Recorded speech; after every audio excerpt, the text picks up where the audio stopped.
الحمد لله وحده والصلاة والسلام على من لا نبي بعده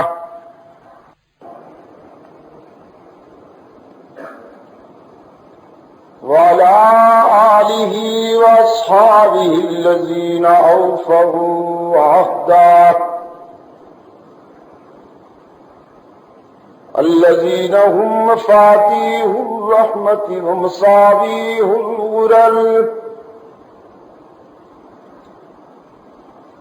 أعوذ بالله من الشيطان الرجيم. بسم الله الرحمن الرحيم.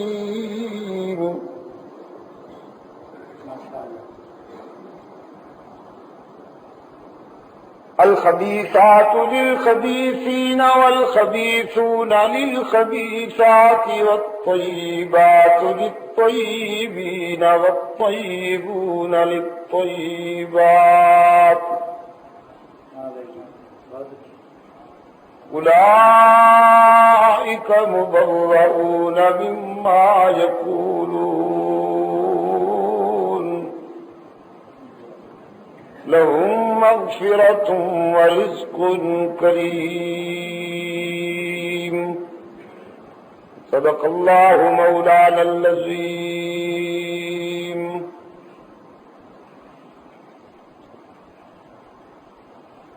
بزرگان محترم، عزیز دوستو، رفقائے جماعت، برادر محترم حضرت دین پوری صاحب نے اپنے مخصوص انداز میں غالباً قرآن اور ماہ صیام سے متعلق آپ سے گفتگو فرمائی.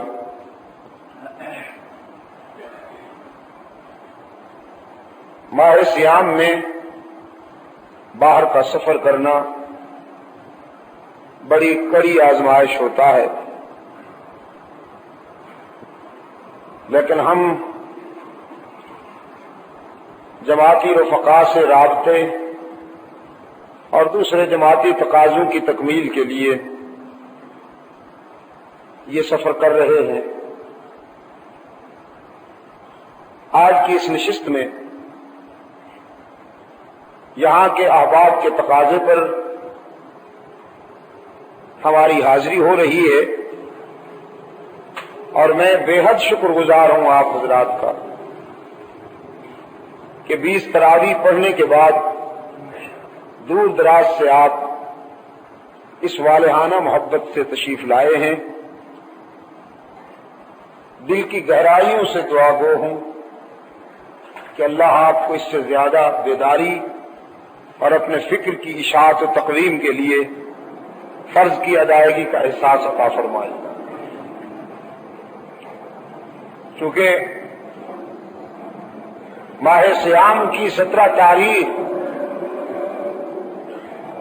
عفیفہ کائنات حبیبہ حبیب خدا صدیقہ بنت صدیق اکبر مخدومۃ المسلمین ام المؤمنین حضرت عائشہ رضی اللہ تعالی عنہا کا یوم وفات ہے. میں اس نشست کے مختصر سے وقت میں صدیقہ کائنات ہی کی سیرت کے متعلق چند باتیں عرض کروں گا. قرآن کریم نے ایک اصول وضع کیا ہے، اور وہ یہ کہ ناپاک مردوں کے لیے ناپاک عورتیں ہیں اور پاک باز مردوں کے لیے پاک باز عورتیں ہیں. یہ اللہ کا وضع کردہ اصول ہے، اور قیامت تک کے لیے اس اصول کی پاسداری کی ذمہ داری بھی اسی نے لی ہے. کل، آج یا آئندہ کبھی اگر کوئی شخص پیغمبر کی پاک ذات سے یا پیغمبر کے پاک گھر میں کسی ناپاک نسوانی پیکر کے وجود کو ثابت کرتا ہے تو وہ دو باتوں سے حقیقت پہ حملہ آور ہے، یا وہ قرآن کے اصول کو کمزور سمجھتا ہے یا اللہ کے اختیار کو کمزور سمجھتا ہے۔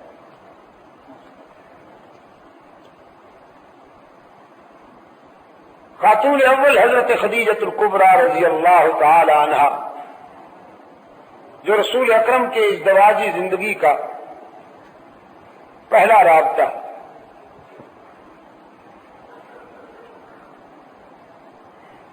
حضور اکرم صلی اللہ علیہ وسلم کی یہ وہ پہلی رفیقہ حیات ہے کہ جس نے محمد بن عبداللہ کو محمد الرسول اللہ ہوتے دیکھا، جس کے آنکھوں کے سامنے محمد بن عبداللہ محمد الرسول اللہ ہوئے،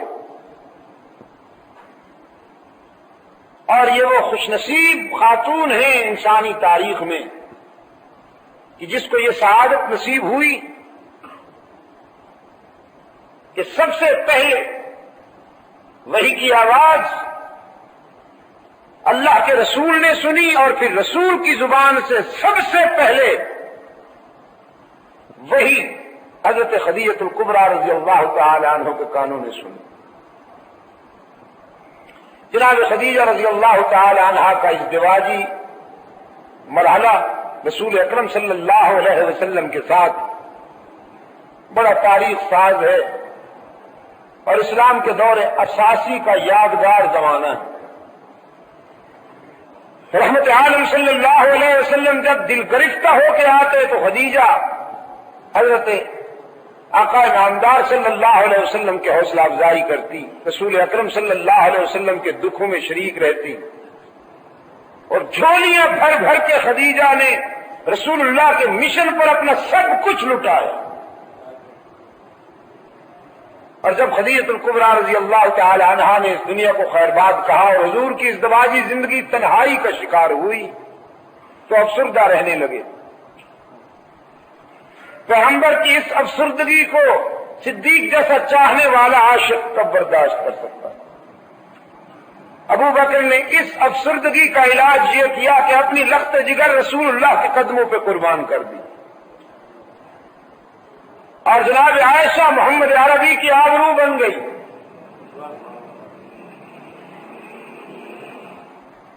عزیز دوستو، عزیز نوجوانوں، حضور اکرم صلی اللہ علیہ وسلم کے خانوادہ اقدس میں جو خاتون کنواری کی حیثیت سے آئی ہے وہ صرف اور صرف صدیق اکبر کی بیٹی حضرت خدیجہ بیوہ تھی۔ اس کے بعد بھی ازواج مطہرات آئی ہیں، کوئی بیوہ ہے، کوئی مطلقہ ہے۔ صرف حضرت عائشہ رضی اللہ تعالی عنہا کو یہ اعزاز حاصل ہے، یہ عزت نصیب ہوئی ہے کہ وہ حضور اکرم صلی اللہ علیہ وسلم کے در میں کنواری کی حیثیت سے آئی۔ بلکہ بعض روایات میں تو یہ بھی آیا ہے کہ انہوں نے حد بلوغ میں قدم رکھا ہے رسول اللہ کے گھر میں آ کر۔ اگرچہ بعض حضرات نے اس کو تسلیم نہیں کیا، لیکن میں عرض کرتا ہوں کہ اگر ایسا ہو بھی تو اس میں بھی جناب صدیقہ کی انفرادیت ہے کہ عائشہ صدیقہ نے جب بالغ ہونے کی حیثیت سے نظر اٹھا کے دیکھا تو رسول اللہ کے چہرہ انور پر نظر پڑی۔ گویا صدیقہ کائنات حضرت عائشہ کے بلوغ کی نگاہوں نے سب سے پہلے رسالت کا چہرہ دیکھا۔ پوری انسانی تاریخ میں لائیے کوئی ایسی خاتون کہ جو عائشہ کی اس انفرادیت میں مقابلہ کر سکے۔ فخر کیا کرتی تھیں حلقہ ازواج مطہرات میں، صدیقہ کائنات فخر کیا کرتی تھیں کہ اللہ نے میری کتاب زندگی میں جو ابواب ترتیب دیے ہیں جنت کی حوریں بھی مقابلہ نہیں کر سکتی۔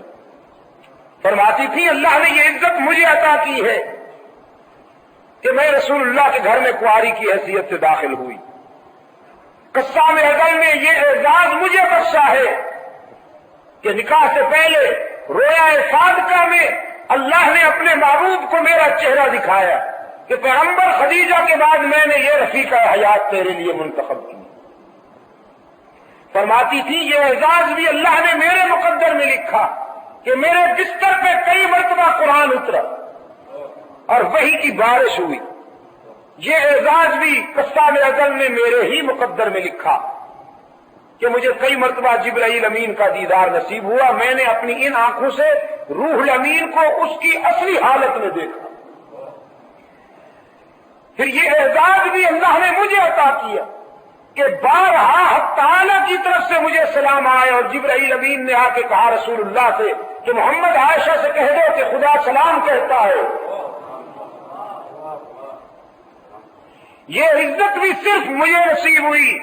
حضرت عائشہ رضی اللہ عنہا فرمایا کرتی تھی کہ جب منافقین نے میرے کردار پہ انگشت برداری کی، ہائے منافق دھرتی کا وہ بدترین عنصر، قرۂ ارض پر وہ بدبودار عنصر کہ جو بربریت پہ اترتا ہے تو رسول اللہ کی آبرو تک کو معاف نہیں کرتا. پس بدیگرا چرسد عائشہ جیسی پاک باز بے داغ اور رشک حوران ارم، جب اس کے بے داغ دامن پر منافق نے انگشت برداری کی ہے تو کوئی اور یہ توقع کیوں کرتا ہے کہ وہ منافقین کی چیرہ دستی سے محفوظ رہ سکے گا. فرمایا کرتی تھی کہ جب منافقین نے میرے کردار پر انگشت برداری کی تو وحی کے کٹہرے میں قرآن نے میرے حق میں صفائی دی اور اللہ میرا وکیل صفائی بن گیا. اور یہ بھی آپ کے لیے آپ کی معلومات میں اضافہ کرے گی بات، اگرچہ آپ اس کو یاد نہیں رکھیں گے، کہ قرآن کریم کی حافظہ، تاریخ میں پہلی حافظہ قرآن کریم کی حضرت عائشہ رضی اللہ تعالی عنہا.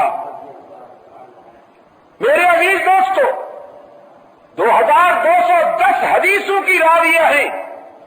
رسول کی پرسنل لائف کی، حضور کی ذات نجی زندگی کی ترجمانی کرنے والی سیدہ عائشہ ہیں.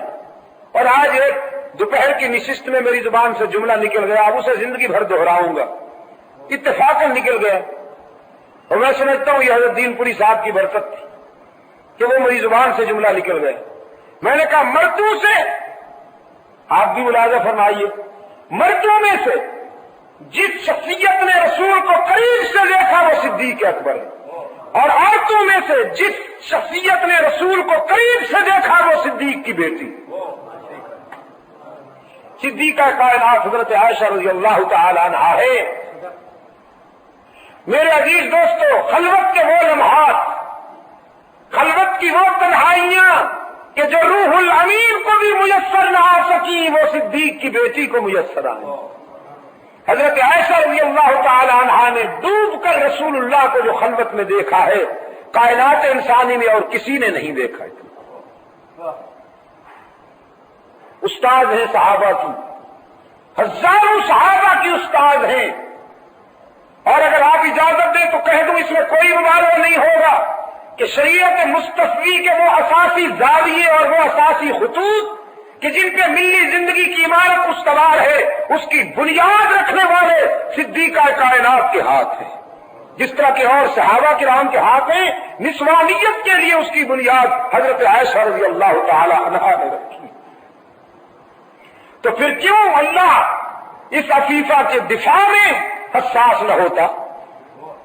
اس عفیفہ کے دفاع میں حق تعالیٰ کیوں حساس نہ ہوتا کہ اس سے ملت کا مستقبل وابستہ تھا؟ ملت کا مستقبل وابستہ تھا. اگر عائشہ کا کردار مجروح ہو جاتا، اگر عائشہ کی حیثیت مجروح ہو جاتی تو مستقبل کے لیے ملت صحیح راستے کے تشخص میں کبھی کامیاب نہ ہو سکتی. منافقین کی بد زبانی کا جواب رسول اللہ صلی اللہ علیہ وسلم کے خدا نے دیا ہے. میرے عزیز دوستو، بہت سے ایسے مرحلے ہیں قرآن پاک میں، آپ دیکھیں گے کہ کبھی حضرت مریم پر الزام لگ رہا ہے، کبھی حضرت موسیٰ پر الزام لگایا جا رہا ہے، کبھی حضرت یوسف ابن یعقوب علیہ السلام پر الزام لگایا جا رہا ہے۔ جب بھی کسی معصوم پر الزام لگتا ہے تو الزام فرش والے لگاتے ہیں، صفائی بھی فرش والے دیتے ہیں۔ سیدہ مریم اپنے نو مولود کو گود میں لیے بیٹھی ہے۔ میں نے یورپ کی کانفرنسوں میں عیسائیوں کے سینے پہ کھڑے ہو کر یہ بات کہی تھی کہ تم مریم کا فالو کرتے ہو، مادر میری کہتے ہو اسے، براہ کرم ڈوب مرنے کے لیے تمہارے پاس کچھ پانی کا انتظام ہوگا؟ کہ مریم کے پاس جو بیٹا آیا اللہ کا، وہ اس کی مشیت کا شاہکار تھا، لیکن اس کے باوجود وہ کہتی ہے یا لیتنی مت قبل ھذا۔ اور تم جو ہر ہفتے ہزاروں بچے مشکوک النسل جنم دے ڈالتے ہو، تمہاری تو جبین پہ عرق انفعال کا ایک قطرہ بھی نہیں ابھرتا، تو تمہیں کیا نسبت ہے حضرت مریم سے؟ حضرت مریم کی کہانی قرآن کی زبانی سنیے تو صحیح۔ اللہ نے دعوت فکر دی ہے اپنے محبوب کو، فرمایا وَاذْكُرْ فِي الْكِتَابِ مریم، محبوبم قرآن کے آئینے میں ذرا مریم کے کردار کا بھی مطالعہ کیجیے نا۔ اذ انتبذت من اہلها مکانا شرقیا فاتخذت من دونهم حجابا فارسلنا الیہا روحنا فتمثل لها بشرا سویا۔ جناب مریم جب ذرا جنت سے ہٹ کر خلوت میں آتی ہے، حق تعالیٰ نے فرمایا ہمارا نمائندہ فرشتہ انسانی شکل میں حضرت مریم کے سامنے آتا ہے۔ فرشتہ انسانی شکل میں حضرت مریم کے سامنے آتا ہے۔ ذرا میں دہراتا ہوں، نوری انسانی شکل میں مریم کے سامنے آتا ہے، نوری انسانی لباس میں مریم کے سامنے آتا ہے۔ تو پھر ثابت ہو گیا نا کہ نوری بھی انسانی لباس میں ہوتے ہیں۔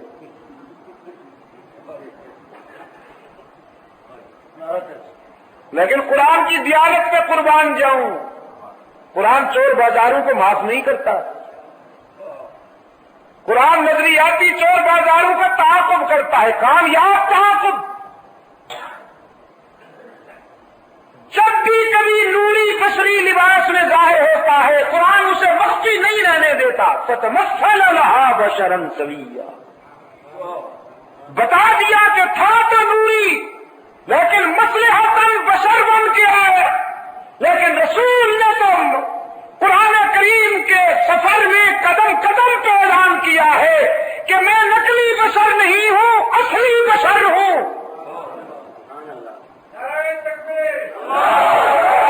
نقلی بشر نہیں ہوں، اصلی بشر ہوں، اور جو رسول کو بشر نہیں مانتے وہ نقلی بشر ہے۔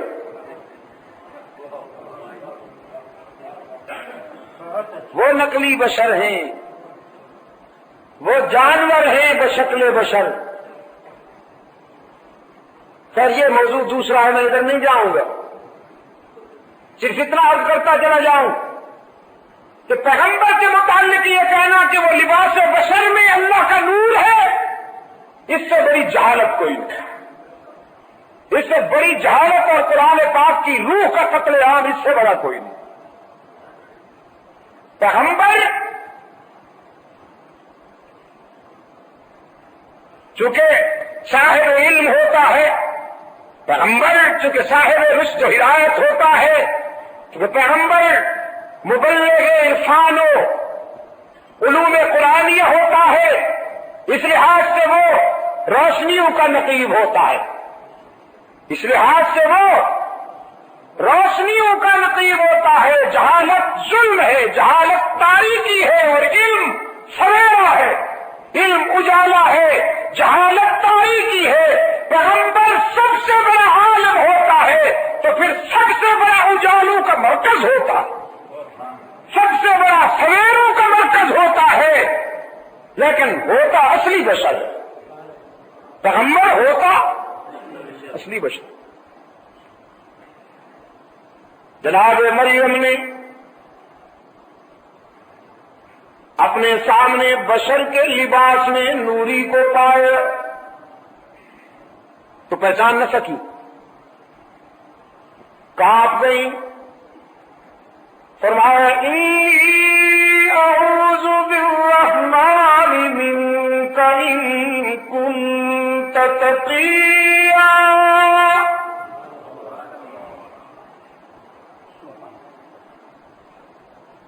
وہ دور حاضر کی بگڑی ہوئی بیگم نہیں تھی کہ خلوت میں کسی غیر محرم کو دیکھ کر بے قرار ہونے کے بجائے مسرور ہو جاتی۔ قالت انی اعوذ بالرحمن منک ان کنت تقیا۔ میں اللہ کی پناہ مانگتی ہوں،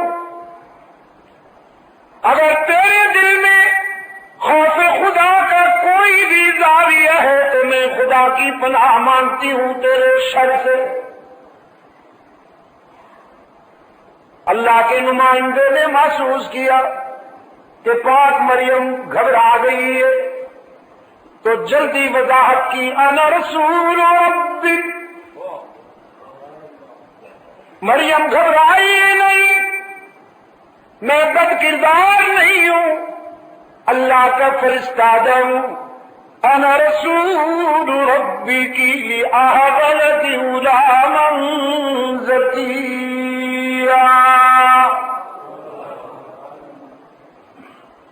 تجھے پاک بیٹے کی خوشخبری دینے آیا ہوں۔ ہاں بیٹا، اَنَّىٰ يَكُونُ لِي غُلَامٌ وَلَمْ يَمْسَسْنِي بَشَرٌ وَلَمْ أَكُ بَغِيًّا۔ حضرت مریم کہتی ہے یہ تو تو نے اور زیادہ مجھے حیران کر دیا، بیٹا کیسے آئے گا؟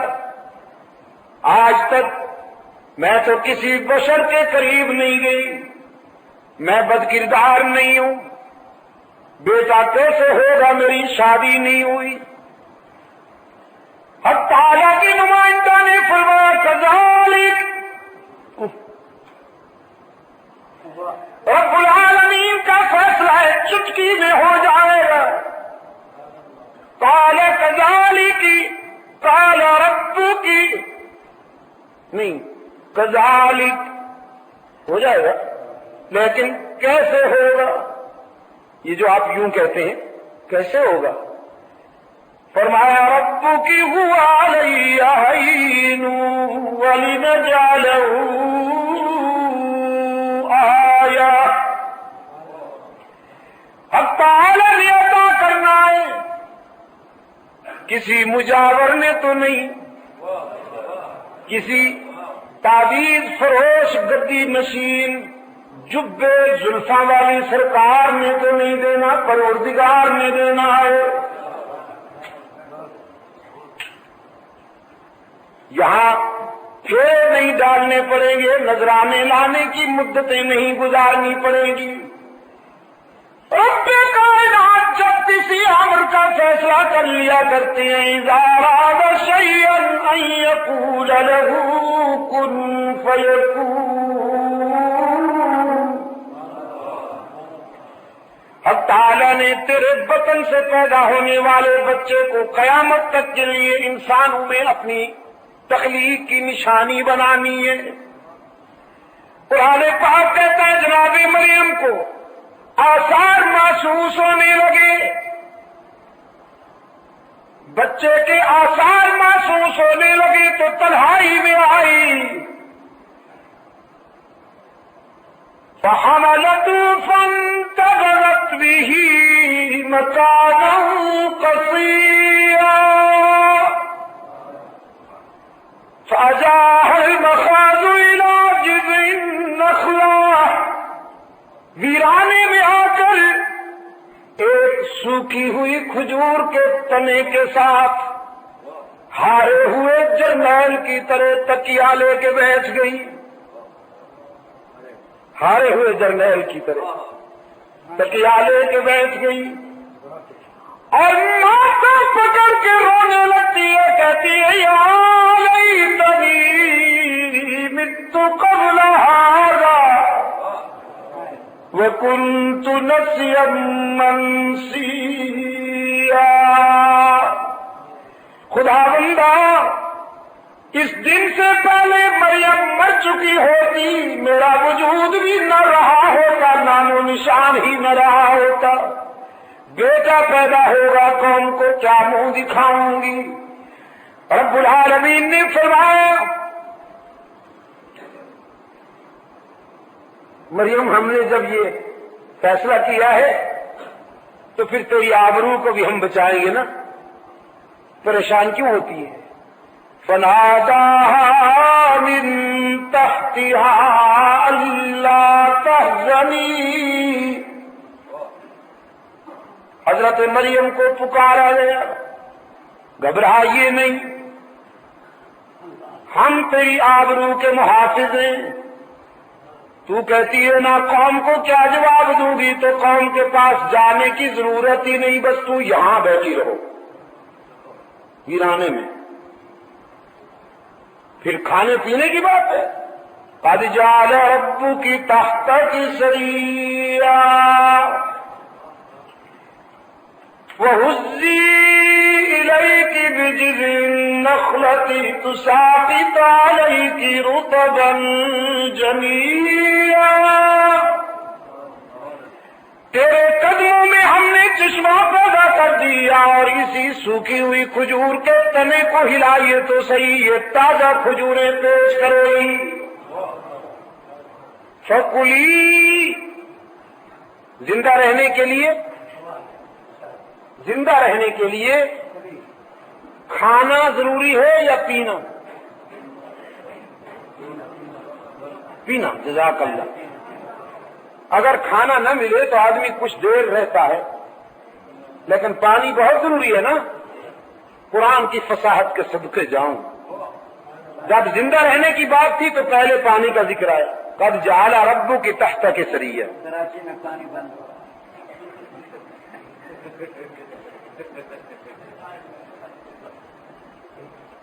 عزیز دوستو، جب زندگی کی بات تھی تو پانی کا ذکر پہلے آیا، اور جب کھانے پینے کی بات تھی تو پھر مأکولات کی بات آئی، پھر کھجوروں کی بات آئی۔ فکلی واشربی، کھجوریں کھائیے، پانی پیتی رہیے، وقرری عینا، اور لختے جگر کی جبین اثر سے جمال نبوت کی کرنیں دیکھتے ہوئے آنکھوں کو ٹھنڈے کرتے رہیے۔ فَإِمَّا تَرَيِنَّ مِنَ الْبَشَرِ أَحَدًا، اور جب کوئی قوم میں سے تجھے نظر آ جائے، فَقُولِي إِنِّي نَذَرْتُ لِلرَّحْمَنِ صَوْمًا، تو پھر کہہ دیجیے گا کہ میں روزہ دار ہوں، اور اس وقت کے روزہ دار کو بولنا بھی نہیں پڑتا تھا، جس طرح کھانے سے رکتا تھا، پینے سے رکتا تھا، اسی طرح اسے بولنے سے بھی رکنا پڑتا تھا۔ اور یہ اللہ کا کرم ہوا اپنے محبوب کی امت پر کہ انہیں بولنے کی اجازت دے دی کہ تم بولا کرو مگر اچھی باتیں بولا کرو، لیکن اللہ نے جو رعایت دی ہے تو اب بولتے ہیں اور خوب بولتے ہیں۔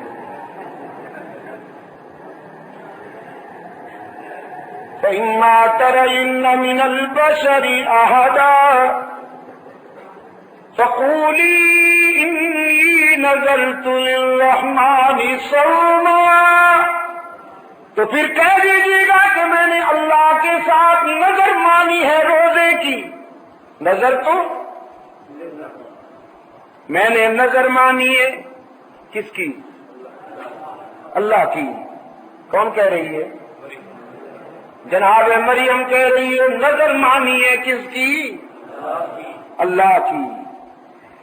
اذ قالت امرأة عمران رب انی نذرت لك ما في بطني محررا فتقبل مني. جناب مریم کی والدہ نے بھی نظر مانی، جناب مریم نے بھی نظر مانی، سرکار دو عالم نے بھی نظریں مانی، رسول اللہ کے صحابہ نے بھی نظریں مانی اللہ کی. لیکن اجمی کاروباریوں نے نظر و نیاز کو اپنے ساتھ وابستہ کر دیا. بادشاہ کوئی گل نہیں، آخر رسید اللہ کے پیارے ہیں.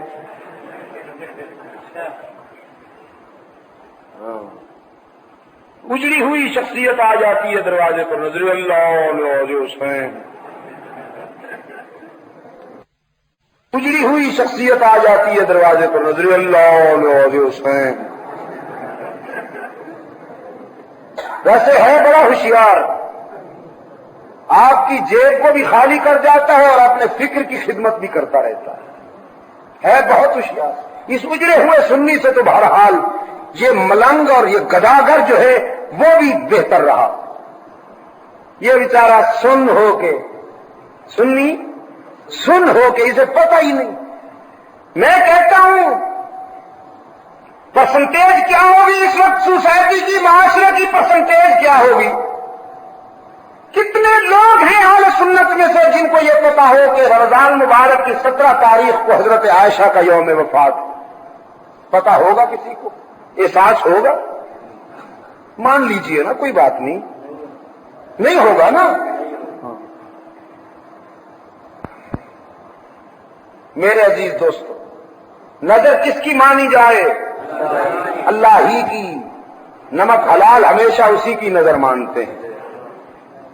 نمک حلال ہمیشہ اللہ ہی کی نظر مانتے رہے، اللہ ہی کی نظر مانتے رہیں گے. اور رہے نمک حرام تو پھر ان سے وفا کی کیا امید؟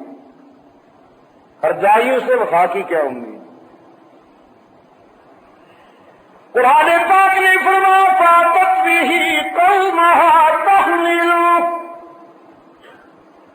حضرت مریم کے قریب قوم آئی جب انہیں پتہ چلا کہ مریم بیٹا لیے بیٹھی ہے. قالوا یا مریم لقد جئت شیئا فریا. تانازنی کرتے ہوئے قوم کے ہر فرد نے مریم پر یہ الزام لگایا کہ بیٹا کہاں سے لے آئی ہے، کردار کی مشکوک ہو گئی. اور پھر تیر چلاتے ہوئے، تانازنی کے نشتر چلاتے ہوئے نسبت یاد دلاتے ہیں مریم کو، یا اخت ہارون. ہارون جیسے بے داغ بھائی کی بہن ہوتے ہوئے تو نے یہ کیا کر ڈالا؟ ما کان ابوک امرأ سوء وما کانت امک بغیا. تیری تو والدہ بھی پاک باز، تیرا تو باپ بھی بے داغ، بیٹا کیسے آ گیا؟ فاشارت الیہ. آفاقی ہدایات کے مطابق مریم نے اشارہ کیا نامولود کی طرف کہ میرا دماغ نہ کھاؤ، اسی سے پوچھ لو کہ اسے کس نے بھیجا ہے. کون کہتی ہے کیف نکلم من کان فی المہد صبیا. ہم اس بچے سے کیسے باتیں کریں جو ماں کی گود میں لیٹا ہے یا پنگھوڑے میں لیٹا ہے؟ وہ بولنے کے قابل نہیں، تو اس کی طرف اشارہ کرتی ہے.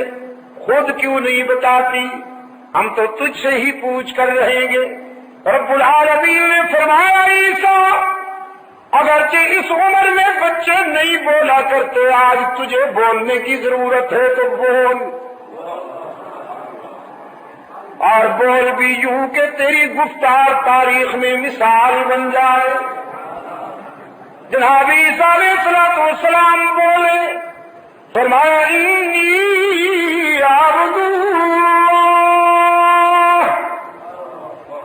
میری والدہ کے کردار پر انگشت برداری کرنے والوں میں مشکوک النسل نہیں ہوں، میں تو ابدیت کاملہ کا تاریخی نشان ہوں۔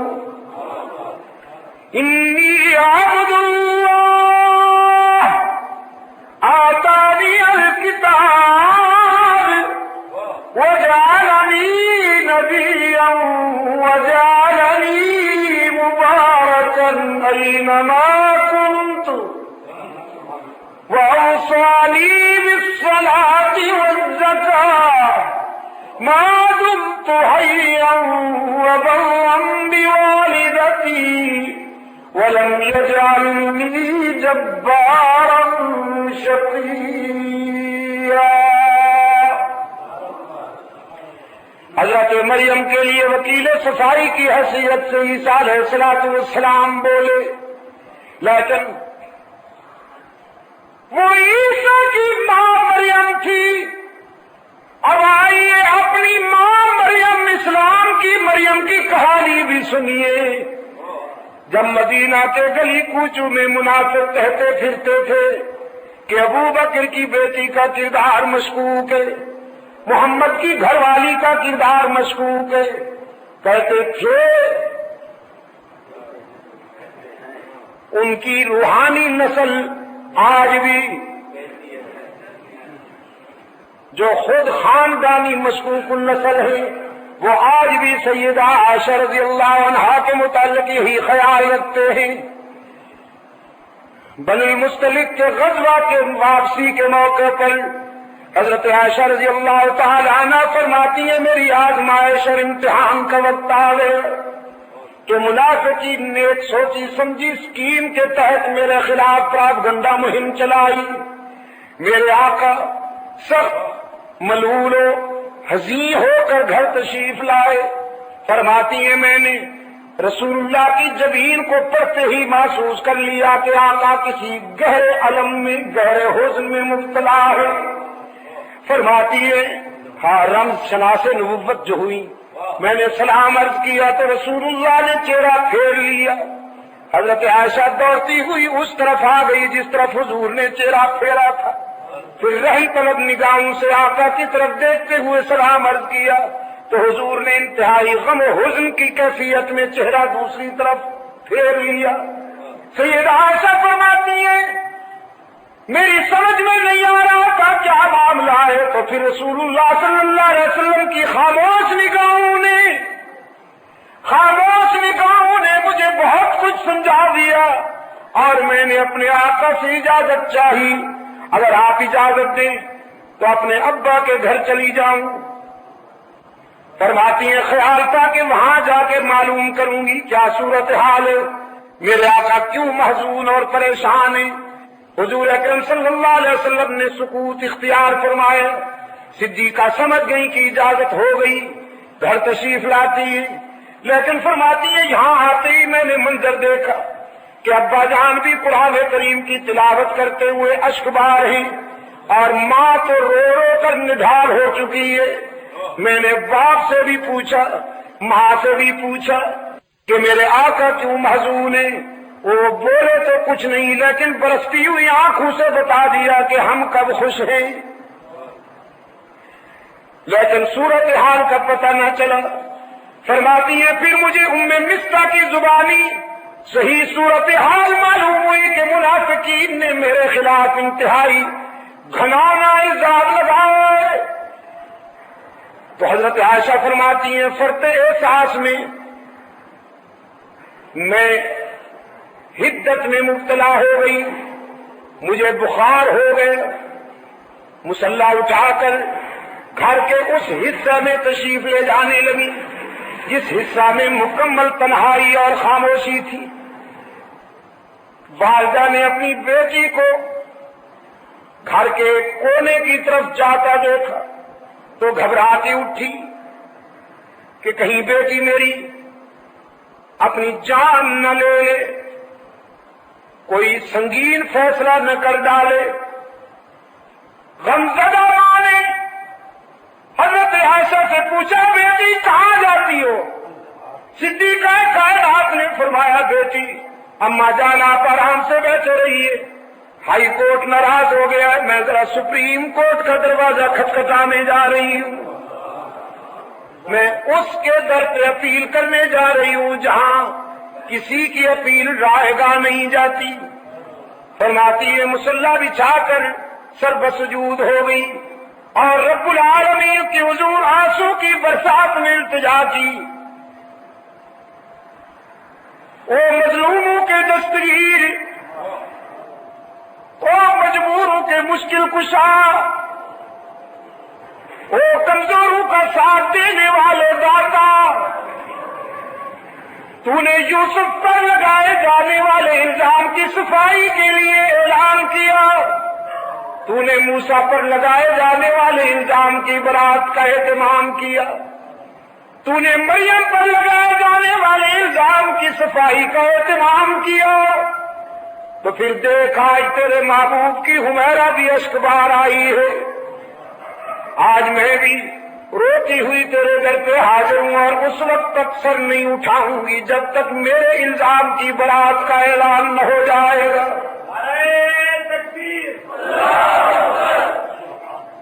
جناب صدیقہ رضی اللہ تعالیٰ عنہ جہاں اشک بار ہیں، ادھر سرکار دو عالم صلی اللہ علیہ وسلم نے صحابہ کی میٹنگ بلائی ہوئی ہے۔ صحابہ کرام کے سامنے رحمت عالم صلی اللہ علیہ وسلم نے یہ مسئلہ رکھا، کیا کیا جائے، اس معاملے میں کیا کرنا چاہیے۔ صحابہ میں سے کسی میں جرأت گفتار ہی نہیں، ہر شخص فرط غم میں اشکبار ہے، سسکیوں کی آواز آ رہی ہے، کبھی کبھی کسی کی چیخ نکل جاتی ہے، وہ اپنی ماں کے غم میں فرط الم میں مبتلا ہے۔ حضرت علی رضی اللہ تعالیٰ عنہ اٹھے اور عرض کرتے اللہ کے رسول، اس مسئلے میں اگر آپ زیادہ کبیدہ خاطر ہیں تو پیغمبر کو بیویوں کی کمی تو نہیں، عائشہ کو طلاق دے دیجیے۔ بس اس آواز کے بعد حضرت فاروق اعظم رضی اللہ تعالیٰ عنہ آنسو کی برسات میں کھڑے ہوئے اور عرض کیا میرے آقا یہ بالکل آخری فیصلے کی بات ہے، پہلے یہ بتائیے کہ عائشہ کو آپ کی بیوی بنا کے آپ کے گھر میں بھیجنے والا کون ہے؟ ذرا ہم اس سے پوچھیں تو صحیح کہ تو نے کس کے لیے کون سی بیوی منتخب کی؟ رسول اللہ صلی اللہ علیہ وسلم نے اس سوال کے جواب میں انگلی آسمان کی طرف اٹھا دی۔ یہ پیغمبر کا خاموش مگر جامع جواب تھا کہ یہ فیصلہ، یہ رشتہ کرنے والا تو پروردگار عالم ہے۔ اپنے آقا کی انگلی آسمان کی طرف اٹھی ہوئی دیکھ کر فاروق اعظم کی تلوار نیام سے نکل آئی۔ فاروق کی تلوار پہ بھی قربان جاؤں گا، یہ منافقین کی روز اول سے دشمن ہے۔ عرض کیا اللہ کے رسول اب منافقین کو تو میری تلوار کے حوالے کر دیجیے، عائشہ کے دشمنوں سے تو میری تلوار نمٹے گی۔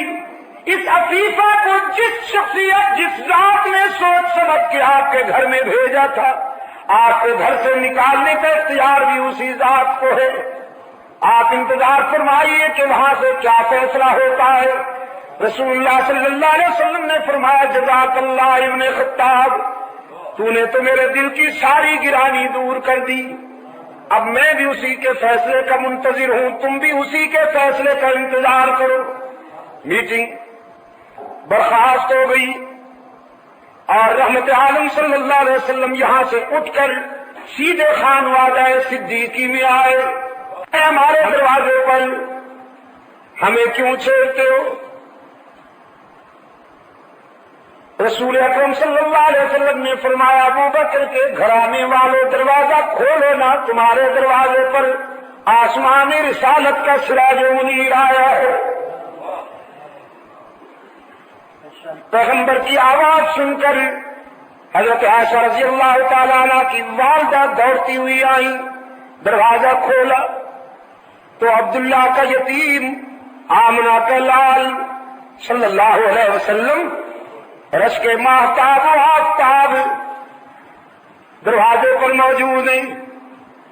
کراچی کے دوستوں میں کہا کرتا ہوں صدیقی گھرانے کی خوش قسمتی پہ قربان جاؤں کہ ساری دنیا رسول کے قدموں میں، رسول صدیق اکبر کے دروازے پر۔ رحمت عالم صلی اللہ علیہ وسلم نے دروازہ کھلتے ہی پہلا سوال کیا میری عائشہ کہاں ہے؟ اور صدیقہ کی والدہ نے روتے ہوئے عرض کیا حضور میری بیٹی تو اسی دن سے سجدے میں سرب سجود ہے، اسی دن سے مصلی پر اشک بہار ہے، کسی سوال کا جواب نہیں دیتی، کسی بات میں بولتی ہی نہیں ہے، ہر وقت روتی رہتی ہے۔ اور ادھر سیدہ عائشہ فرماتی ہے میں سن رہی ہوں آواز رحمت عالم صلی اللہ علیہ وسلم کی بھی، اپنی والدہ کی بھی، میرا جی چاہا کہ اٹھ کر رسول اللہ کے دامن سے چمٹ جاؤں اور جی بھر کے رو لوں، لیکن پھر میرے ضمیر نے میرے قدم روکتے ہوئے رہنمائی کی کہ جس کی عدالت میں اپیل کی ہے وہاں سے فیصلہ تو ہو لینے دے۔ یہ ٹھیک ہے کہ تیرا محبوب تیرے گھر آیا ہے، لیکن اس کا دروازہ چھوڑ کر جانا بھی تو قرین انصاف نہیں ہے۔ سرکار دو عالم صلی اللہ علیہ وسلم قریب آئے اور فرمایا حمیرہ کچھ بولنا چاہتی ہو تو بولو، تیری صفائی سننے کے لیے آیا ہوں۔ حضرت عائشہ فرماتی ہیں بس اب تو میرے ضبط کے بندھن ٹوٹ گئے، اور کرتے غم میں روتے ہوئے عرض کیا اللہ کے محبوب اشکو بسی و حزنی الی اللہ، میں اپنا درد دل علیم بذات الصدور کو سنا بیٹھی ہوں۔ آج میرا وہی حال ہے جو حضرت یوسف کے باپ کا تھا۔ دنیا والوں میں سے کسی کو اپنی صفائی کے متعلق کچھ نہیں کہوں گی، اسی کو کہہ دیا ہے جو میرے کردار کو بھی جانتا ہے، میرے افکار کو بھی۔ سرکار عالم صلی اللہ علیہ وسلم نے فرمایا حمیرہ فاروق اعظم نے بھی تیری مثل سپریم کورٹ میں بھیج دی ہے، میں بھی اسی کے فیصلے کے انتظار میں ہوں۔ حضرت عائشہ فرماتی ہے میں نے سوچا نہ معلوم رب العالمین کے حضور سے کب فیصلہ صادر ہوگا، یہ ضروری تو نہیں کہ اسی وقت ہو جائے، لیکن فرماتی ہے اب میری نظر پڑی رسول اللہ کی جبین اطہر پر، تو پسینے کے قطرے، پسینے کی بوندیں رسول اللہ کی جبین پر اس طرح پر آباد تھیں کہ جس طرح موتی بکھرے ہوئے ہیں۔ رحمت عالم صلی اللہ علیہ وسلم کے جسد اطہر پر وہ حسین کپ کپی طاری ہو گئی جو وحی کے وقت ہوا کرتی تھی، اور محبوب کبریا نے چادر تان لی۔ فرماتی ہیں میں کانپتے ہوئے اٹھ بیٹھی، سمجھ گئی کہ رابطہ قائم ہو گیا ہے، کال مل گئی ہے۔ ادھر عائشہ کی والدہ بھی قریب آ گئی۔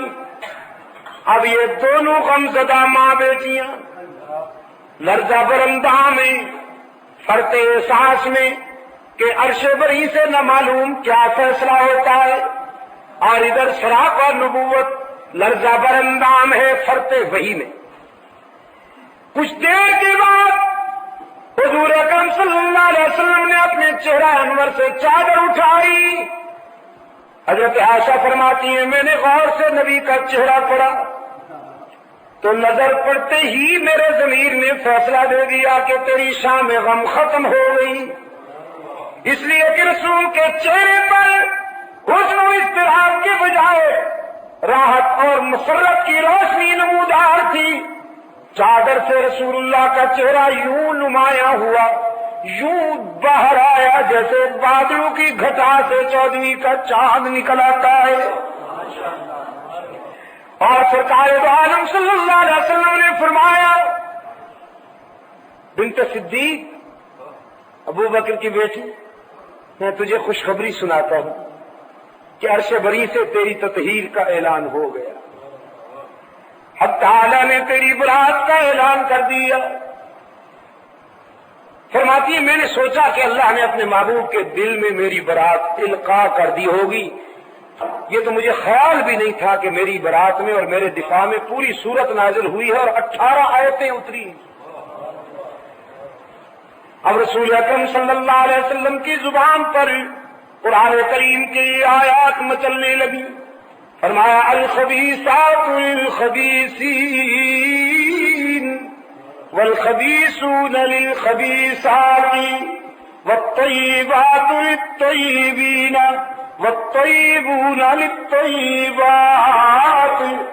ناپاک عورتیں ناپاک مردوں کے لیے، بدبودار مرد بدبودار عورتوں کے لیے، پاک باز بیویاں پاک باز مردوں کے لیے، اور پاک باز مرد پاک باز عورتوں کے لیے۔ یہ جرح کے لہجے میں حق تعالیٰ نے دنیا پر واضح کر دیا کہ جس نے عائشہ کی عظمت کا اندازہ کرنا ہو وہ عائشہ کے شوہر کو دیکھ لے۔ جس کا شوہر محمد عربی جیسا معصوم ہو، اس کی گھر والی عائشہ جیسی محفوظ کیوں نہ ہو۔ اور پھر ایز اے جج حق تعالیٰ نے فیصلہ صادر فرمائے اولئک مبرؤون مما یقولون۔ میں فیصلہ دیتا ہوں کہ تیری آبرو کا دامن گناہ کی آلودگیوں سے پاک ہو، لیکن خداوندہ منافقین قسمیں کھاتے ہیں، لمبی لمبی قسمیں۔ رب کائنات نے فرمایا لا تطع کل حلاف مہین ہماز مشاء بنمیم مناع للخیر معتد اثیم عتل بعد ذلک زنیم۔ جلال خداوندی کا کوئی ٹھکانہ ہے، کوئی حد ہے؟ جناب عائشہ کے معاملے میں خدا جیسی حوصلہ مند ذات بھی جلالی ہو گئی۔ رب العالمین نے عائشہ کے دشمنوں پر 10 سنگین جملے، سخت جملے حضرت صدیقہ رضی اللہ تعالی عنہا کے دشمنوں کے متعلق ارشاد فرمائے کہ آپ ان قسمیں کھانے والے کذابوں کی بات پر اعتماد نہ کیجیے، یہ بدبخت خیر سے روکنے والے ہیں، شر کے نمائندہ ہیں، ذوالوجہین ہیں، ان کی زبان اور قلب میں فاصلے ہیں، یہ ازلی بد نصیب ہیں، برائی کے نقیب ہیں، شر کے علمبردار ہیں، اور حد ہو گئی خدا کے جلال کی کہ رب العالمین نے فرمایا ان کی نسل ہی صحیح نہیں، جو عائشہ پر انگلی اٹھاتے ہیں ان کی تو نسل ہی صحیح نہیں ہے، تو جو نسل کے صحیح نہ ہوں ان کی بات پر کیسے اعتماد کیا جائے؟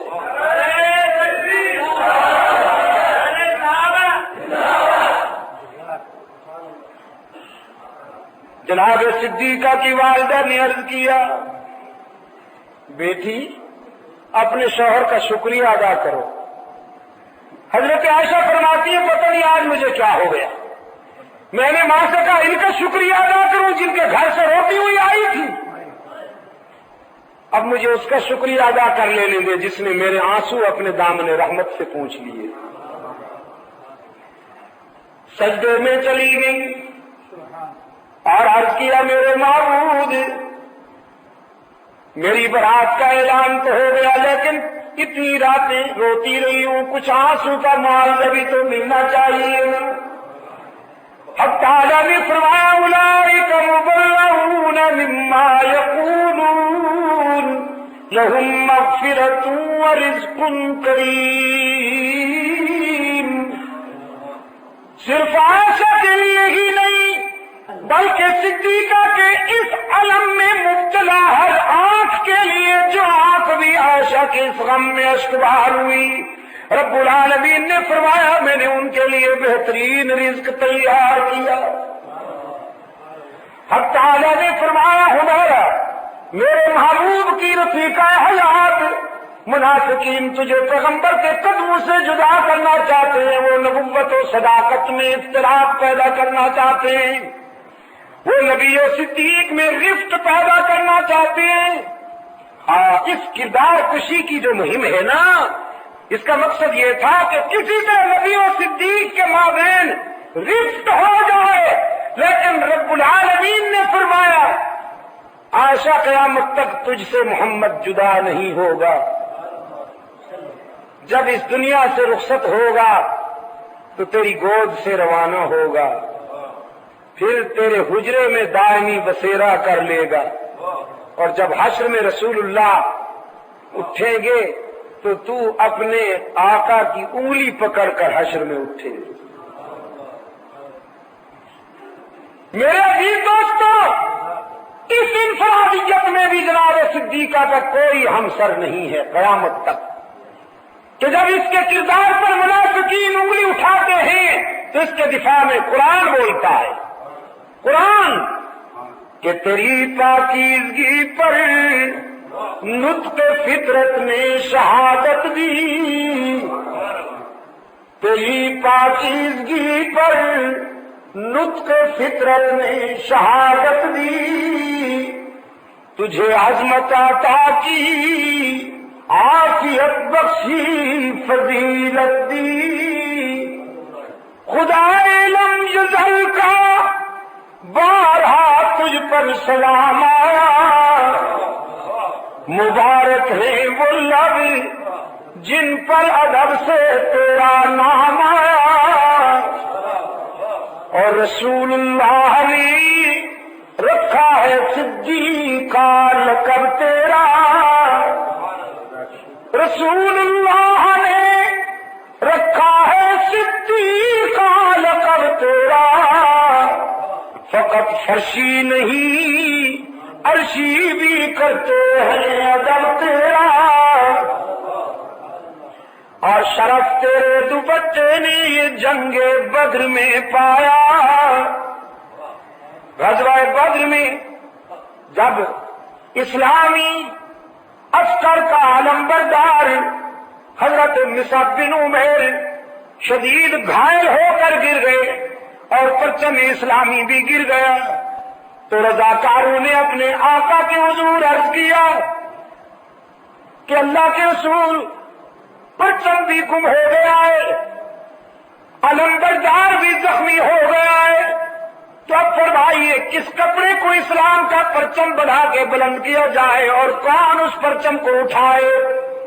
تو حبیب کبریا صلی اللہ علیہ وسلم خیمے میں تشریف لے گئے۔ تھوڑی دیر کے بعد حضرت عائشہ کی چادر اوڑھنی اور دوپٹہ لائے، فرمایا علی کہاں ہے؟ حضرت علی رضی اللہ تعالیٰ عنہ نے عرض کی اللہ کے رسول حاضر ہوں فرمائیے۔ رحمت عالم صلی اللہ علیہ وسلم نے فرمایا آج کے اس تاریخی مارکے میں، بدر کے اس مارکے میں اب عائشہ کا دوپٹہ اسلام کا پرچم بنے گا، اور اس پرچم کو علی کے ہاتھ بلند کریں گے تاکہ قیامت تک یہ بات واضح ہو جائے کہ عائشہ اور علی میں کوئی فرق نہیں۔ اسی نسبت سے بدر کا غزوہ بھی 17 رمضان کو ہوا، اور حضرت عائشہ کی وفات بھی 17 رمضان کو ہوئی، اور ایک روایت کے مطابق حضرت علی کی شہادت بھی 17 رمضان کو ہوئی۔ شرف تیرے دوپٹے نے یہ جنگ بدر میں پایا کہ اسے پرچم بنا کر رحمت عالم نے لہرایا۔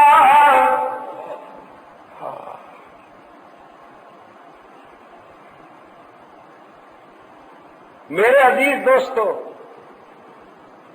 خداوند عالم سے التجا کرتا ہوں کہ حشر میں اللہ مجھے یہ سعادت عطا کر دے کہ میں صدیقہ کائنات کے سامنے یہی عرض کروں کہ تیرا حجرہ امین خاص ہے ذات رسالت کا، تیرا حجرہ زمین خاص ذات رسالت کا، بساط عرض پر ٹکڑا یہی ہے باغ جنت کا۔ اور اس کی وجہ ہے نا کہ اسی میں رحمت للعالمین رہتے ہیں، اسی میں رحمت للعالمین رہتے ہیں۔ تیرا حجرہ ہے جس کو گنبد خضرا بھی کہتے ہیں، اور اسی سے حشر کے دن سرور کونین اٹھیں گے، مگر تنہا نہیں اٹھیں گے، ماں شیخین اٹھیں گے۔ شفاعت کی تیرے رحمت قدا سے ابتدا ہوگی، اسی پر امتوں کی مغفرت کی انتہا ہوگی۔ قیامت تک صدیقہ کی اس انفرادیت میں کوئی اور ہمسر نہیں ہو سکتا، کوئی اور ہمسر نہیں ہو سکتا۔ عزیز دوستو، ہمیں صبح کی نماز کے بعد بھی کچھ کہنا ہے۔ میرا جی تو چاہتا ہے کہ اسی پہ بولتا رہوں اور سحری تک چلا جاؤں، لیکن کل صبح بھی بولنا ہے، اور پھر کل بعد نماز عشاء بڑا عجیب پروگرام ترتیب دیا ہے ہمارے دوستوں نے کہ اوکھائی میمن سوسائٹی میں حضرت دین پوری صاحب کی تو تقریر ہوگی، اور اس کے بعد پھر میری تلاوت کا انہوں نے دوستوں نے اہتمام کیا ہے، کچھ یہ ریکارڈنگ چاہتے ہیں، تو وہاں انشاءاللہ کل بعد نماز تراوی اور کھائی میمن سوسائٹی کے جماعت خانہ میں تلاوت بھی ہوگی اور مولانا کا بیان بھی ہوگا، اگر زندہ رہے تو انشاءاللہ اچھی بات ہے۔ تو ذرا جلدی آیا کہ جی نہ قریشی صاحب، حقوق آل سنت کے وہ ابابیل اور رضاکار جن کی کوششوں سے یہ پروگرام ترتیب دیا گیا ہے، میں دعا کرتا ہوں اللہ انہیں اس سے زیادہ جرأت ایمانی عطا فرمائے اور کام کی توفیق مرحمت فرمائے۔ اللہم ثبتنا علی صراط المستقیم، اللہم زینا بزینۃ الاسلام واجعلنا ہداۃ مہتدین، نور قلوبنا بنور الایمان، اللہم احسن اخلاقنا بنور القرآن۔ خداوندہ پاکستان کو امن و سلامتی کا گہوارہ بنا، وطن عزیز کو قرآن سنت پہ مبنی آئین عطا فرما، فلسطینی بھائیوں کو الہ العالمین صہیونی بربریت سے نجات عطا فرما، اور ہمیں خداوندہ ہمیں اس نازک وقت میں اپنے دینی بھائیوں کے ساتھ دوش بدوش کفر کے مقابلے میں لڑنے کی سعادت عطا فرما، اور ہم اس کے لیے اپنی حکومت سے یہ کہہ رہے ہیں کہ خدا کے لیے آپ ہمارا پانی بند نہ کیجیے، ہمیں آپ بھیجیے فلسطین تاکہ ہم وہاں اپنے فلسطینی مجاہدین کے دوش بدوش اسرائیلی درندوں کے مقابلے میں لڑیں اور اعلاء کلمت اللہ کے جذبے کی تسکین کا سامان فراہم کر سکیں۔ اللہ تعالیٰ جہاں کہیں عالم میں انسانیت میں، جہاں کہیں دنیا انسانیت میں مسلمان مظلوم ہیں، اللہ تعالیٰ ان کی دستگیری فرمائے۔ پاکستان کے مقدس شب و روز میں الہ العالمین ہمیں اس کے فیضان سے جھولیاں بھرنے والوں میں شامل فرما، ہماری دنیا اور عقبہ کو کامیاب فرما، اور ہماری سری جاری جلی خفی خطاؤں کو معاف فرما۔ وصلی اللہ تعالی علی خیر خلقہ محمد وعلی آلہ واصحابہ وبارک وسلم علیہ۔